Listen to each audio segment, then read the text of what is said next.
What's up, guys? This is the Singularity Hacker channel, and my name is Justice. And we on this channel we talk about how to front run the technological singularity. Because if you know what the end is, and that we're converging on that end, then you can make decisions in order to put yourself an advantage above other people who just kind of think things are moving along in an unpredictable way. Right? Now, specifically, what I want to talk about today is decentralized finance. I've talked about this before in the past, but I want to get into a little more concrete example. What I have up here is a Medium post I put out a little while ago. When Lambo, how to buy exotic goods with crypto tax free. This is founded upon the idea that you can borrow against yourself and not create a taxable event. Now, nothing in this video is tax it or financial advice, but I'm going to share with you what I believe is true, what I've read to be true. You do your own research, but this is the bleeding edge. Now, I'll say this: what I'm about to show you is not necessarily the most cutting edge of the cutting edge. This whole scene of decentralized finance and decentralized autonomous organizations, the whole crypto world is living so far in the future that even just kind of introducing people to Bitcoin as an asset class, digital goods as an asset class, and programmable finance, programmable economics in the form of Ethereum and Web3, the whole rewriting, reinvention of the internet on top of blockchain technology. This is the future, okay? So if you want to dig in a little bit more, go read this article, How to Buy Exotic Goods with Crypto Tax-Free. There's some stuff in here, but what I'm going to do is step through a specific example. All right, so let's jump right in. For our example, what we're going to do is we're going to assume that I want to buy this car. This is Car for Coin. This is a website that kind of streamlines the purchase of exotic cars through auction, and you can pay with crypto. Okay, so you can in fact now buy a Tesla with Bitcoin. But I have this particular auction up. This car, this Mercedes Benz, sold for $108,000, right? So first step, I'm going to make an assumption that you do not own any crypto, that you're sitting on some money, and you're like, man, this is actually a thing. I actually think there's some truth in the idea that the whole economy is going to be re-engineered on top of digital economics, okay? And I want a piece of this. I'm going to step outside the normal stocks and get into some crypto, right? First thing you're going to want to do is probably, for simplicity, for this video, is to create a Coinbase account. And Coinbase is the biggest exchange. I think right now it's the #1 app in the App Store. Go into Coinbase, make an account, you connect your bank account or whatever, and you can buy some crypto. Now, this is going to get pretty wild because by the end, you're going to have put yourself in a winning position on several levels. So the first step is you buy some crypto. Now, here's the deal. When you buy crypto, there's a saying, not your keys, not your coins, right? So when you buy it on exchange, the exchange is holding those coins. You want to possess these coins yourself. I'm not saying you always want this, but for the sake of what we're about to do, you want to possess them yourself, right? Because you're going to want to spend them yourself. In order to do that, you're going to want to install MetaMask. MetaMask is a browser extension. You can install it on your Chrome, and what it does is it creates a wallet local on your machine. It has a private key. Whoever has that private key has access and control of your funds. So you're going to buy your tokens. You're going to buy some Ethereum on Coinbase, and you're going to transfer it over to your MetaMask wallet, which is local. Okay. I'm not going to step through each of these steps in particular because these are easily available online. And if you're someone who's just sitting on a crypto nest egg, these first few steps may not even be relevant to you, right? You may already own it, right? So you purchase it, you transfer it to MetaMask. Now you have it locally. Now, when it's local, basically you have You have a local wallet here where you can open and look at your different accounts here, your different wallets, and see what's in there, right? Now, next step is we're going to access a decentralized finance protocol. All right. DeFi Saver is an interface that aggregates many of those protocols. Decentralized finance all started with the ability to borrow and lend money like traditional finance, but in a decentralized way. What that means is there's no ID, there's no credit check, there's no identity, there's no anything. It's all built upon the idea that you can borrow mathematically as long as you have enough capital to cover that loan. And that can happen with pure cryptography without an individual even looking at it. So when you go to DeFi Saver, you go to app. It's going to take you over to the app. Now, when you go to app, it's going to want to connect to your MetaMask, which is that local wallet they installed. And so it'll actually show what you have in your wallet through this interface now. Now, for the sake of this tutorial, I've used something that DeFi Saver makes available called simulation. And simulation allows you to kind of take things for a test run without using real money. And so, unfortunately, very sad, this is not a wallet that actually has 100 ETH in it that I own. Okay, simulation. Now, but here's what this does, right? You see these over here to the left side, we have MakerDAO, Compound, Aave, Reflexer, Liquidity. These are different dedicated DeFi protocols that are running on chain. But what MakerDAO does is allow you to access them and give you a different interface in kind of a convenient way. But you could go to these directly as well. So what I'm going to do is I'm going to assume I purchased a bunch of ETH. I sent it to my MetaMask. I went over to DeFi Saver, connected my wallet, and it's showing my balance is 100 ETH. Now, here's how this works. I'm going to pick MakerDAO because MakerDAO is one of the the biggest DeFi protocols. Okay, so I'm just going to go with the big player here. Now, I'm going to create something called a CDP. That's a collateralized debt position.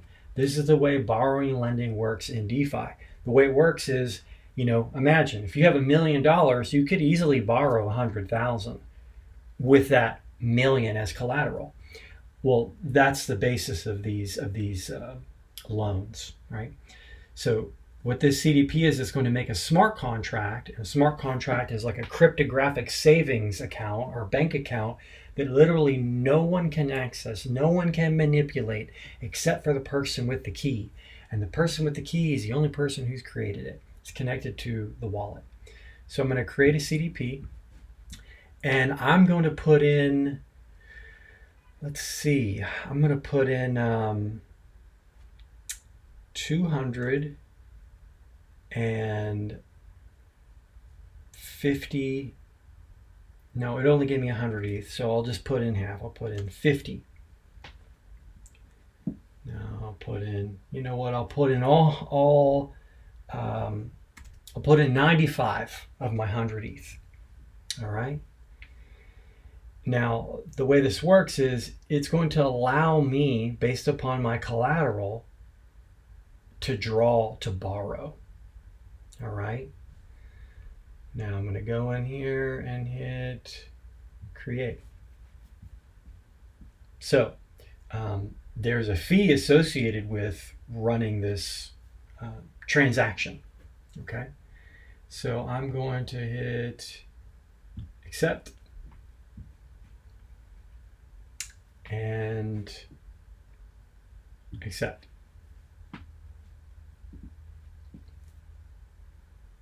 All right. Set up later. Now I want you to take a look at the future magic that has just occurred. So I now have a smart contract that has 95 ETH, $394,000 in collateral in it. And I have the ability to draw out $160,000. All right. And here's what these different things mean. The ratio is your debt to collateral ratio, and it needs to be a minimum of 145%. We're well above that. We're at the 245. All right. And if it were to get, if the price of ETH were to get, or no, if the price of ETH were to go below 2,460, that's when the protocol would say, listen, you're dangerously low. All right.